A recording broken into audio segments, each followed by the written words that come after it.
Hi, friends, and welcome back to another episode of Abundantly Aware. I am so grateful and appreciative that you're spending your time with me here today because I know that our time is extremely valuable and we don't have a lot of it, some of us. Some of us more than others, but thanks for plugging me into your ears while you do your thing.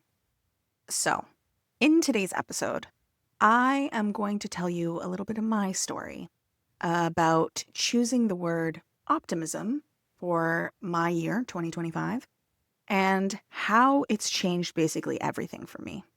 How I began 2024 and probably my whole entire existence on this planet in a cycle of self doubt and negative self talk, and how choosing that word and choosing optimism for myself really, truly has changed my life just in the first 6 months of the year. I'm truly astonished. My friends tell me it's wild the changes that I've made, and I just want to share them with you. So here are 7 of the many that exist, but 7's my favorite number, so I thought, why not go with 7? Let's take it off with the first one, which is my mental loops that don't own me anymore. Okay, so let's start with number 1. Mental loops don't own me anymore. So before, the mental spiral, the negative loop spiral, would probably last for weeks, possibly go into months. I had lessened them in 2024, but previous to that, they lasted for a very long time. Honestly, you don't really take note of how long they're lasting because they just are in your life all of the time. So when they're like that and people ask you the question of, oh, how long has this been happening? You don't really truly know how to answer the question, right? So safe to say, it lasted for a very long time. And now, of course, they do still show up because I am human. um, and I am an overthinker and I have ADHD. So they exist and they will forever exist, and that's okay. But they definitely lessen over time. I can sort of stop myself in the moment. I acknowledge as well, like I'm actually aware of them happening, whereas before they were just always trailing in the back of my head all of the time. And now I'm more aware of them in existence. And so I can actually stop them. And I actually, in the beginning of this year, created an affirmation wall in front of me. You can't see it, but it's a wall of sticky notes. Some of them fall down, but it's a wall of sticky notes in front of me with different affirmations of all kinds to just remind me of many things. Like one, for instance, is remember, you can always choose again, always make a different choice. Or optimism works in mysterious ways, reminding myself of that. And I made all of these myself. I took things that actually resonated with me instead of listening to someone else, what worked for someone else. So if you do want to join in the club and create an affirmation wall with sticky notes, definitely join in and come along for the ride and create your own affirmations that work for you. Because I think that's the problem with affirmations. People are like, oh, yeah, say this affirmation, write this affirmation down, and it doesn't really feel like you. It doesn't really feel like something that resonates with you. And I think that's why they kind of get a bad rap. So if you want to join in, send me a DM and show me a picture of your, why did I bunny ears? Show me a picture of your affirmation wall. I'd love to see it. All right. So the second thing that I noticed that changed with the onset of optimism is that decision making became way less painful for me.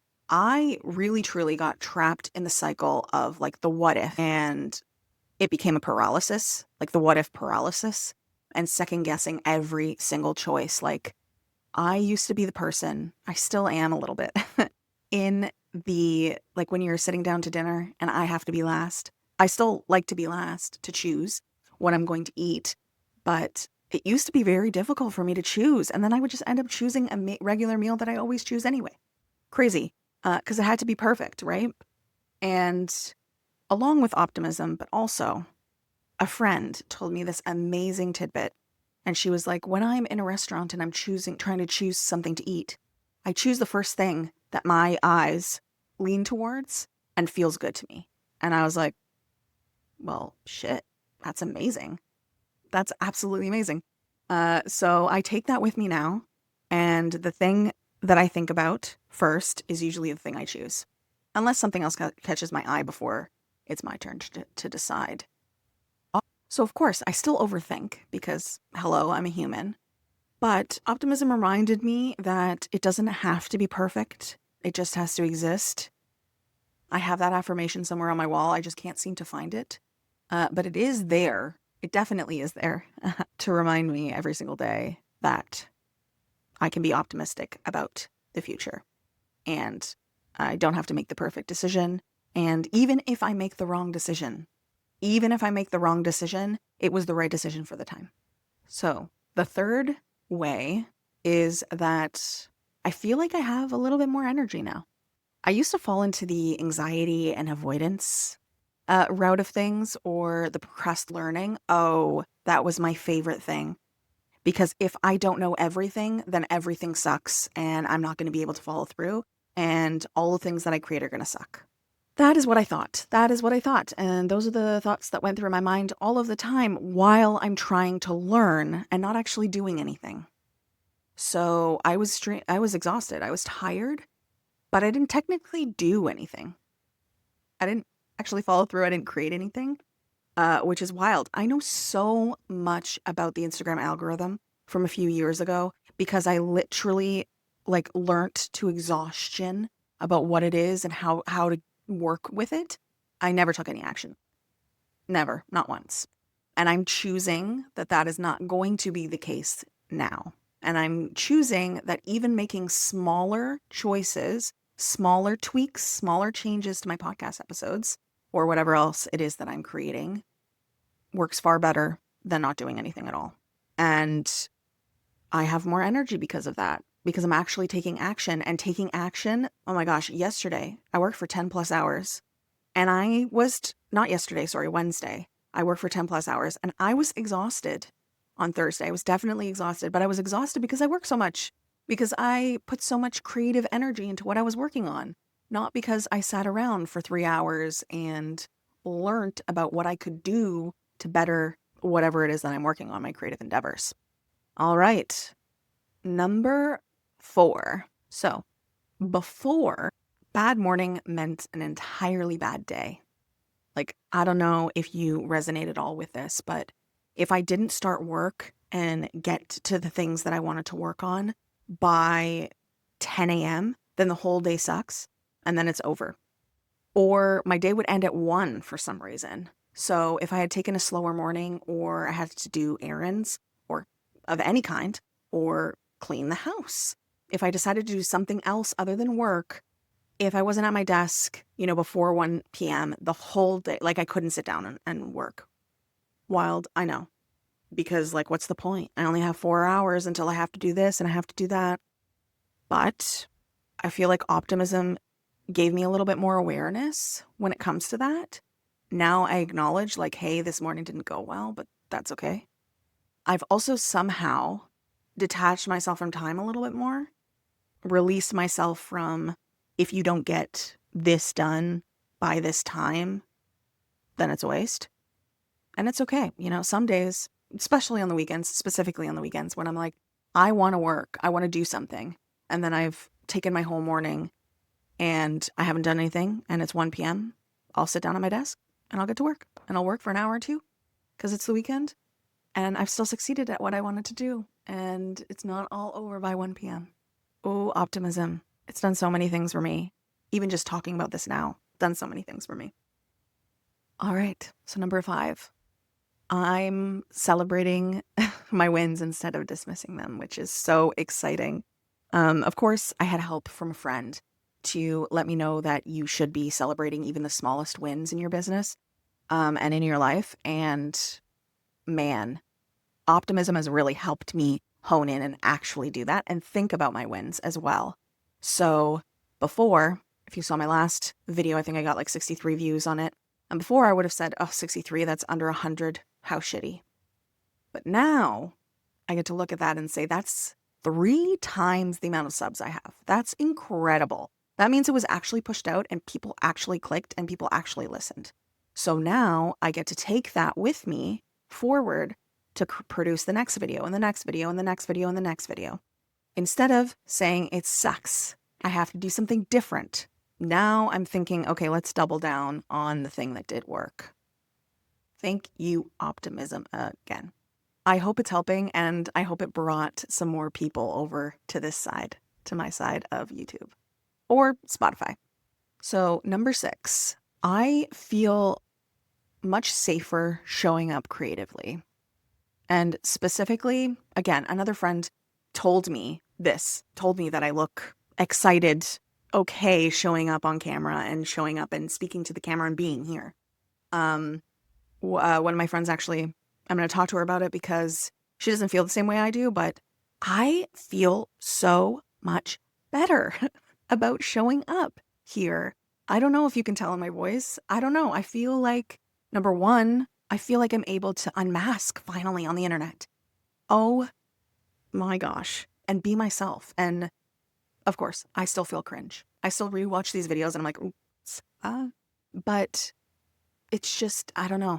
It's let something out for me instead of endlessly learning and planning and then bailing because it doesn't work or because I've learned way too much and haven't actually taken the steps to do the work. And so then I'm overwhelmed. Now I'm actually able to take action. And I think with action brings the safety and brings my ability to show up creatively on this platform and on all other platforms. It just, yeah, thank you. Thank you to me, but also thank you to Optimism. And number 7. So this one relates back to a previous episode I posted. I will link in the cards if you're watching this on YouTube. But hard choices, they don't feel like failure anymore. I made a hard choice recently, and that is to get a full-time job again. So I'm not leaving entrepreneurship entirely. I'm just not doing it full-time anymore. I'm going to have a full-time job, a part-time job, and another part-time job. And that's okay. It's going to be difficult, but I'm going to handle it. I'm going to be okay with it. But before, I really would have seen that as failure or proof that my dream didn't work and my dream wasn't worth it. But now I see it more as like it's a smart, grounded decision for myself. It's a decision that has to be made, and I'm okay with it. It's not going to be forever. It's going to be for a year, 2 years, depending on how well the podcast and my business goes. Who knows? Could be 6 months. It could be 2 years. And I'm okay with that. It's okay because I know that this is the right choice for myself.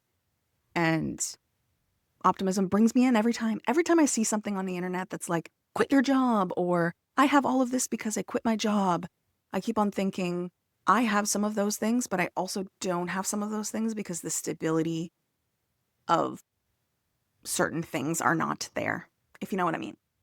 Yeah. I'm super grateful to Optimism to be keeping me on this track to feel good about my decision to get a job. Still looking, by the way, but there are some really great prospects.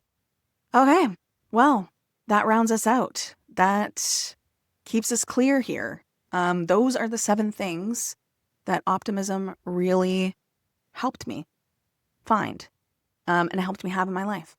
All right, and that rounds us out for this episode of Abundantly Aware. I'm going to timestamp so you can go back to all the ones that resonated specifically with you.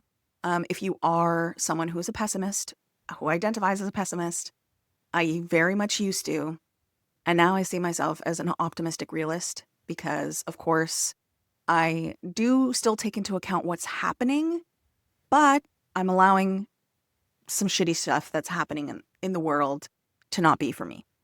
And I'm still continuing forth with my goals and what I need to do, and I will pivot along the way if I need to. And yeah, I want to thank myself for choosing that word for this year. It was optimism and perseverance, both of them this year, which is kind of coincidental that I created my last episode, which I'll link in the cards here, about choosing perseverance over consistency. And yeah, both of those words this year, I don't know, it changed me. And I'm really excited to see what the next 6 months of 2025 has in store for me. And I'm staying optimistic about them. So thank you so much for listening to this episode of Abundantly Aware. And until next time, let's become abundantly aware together.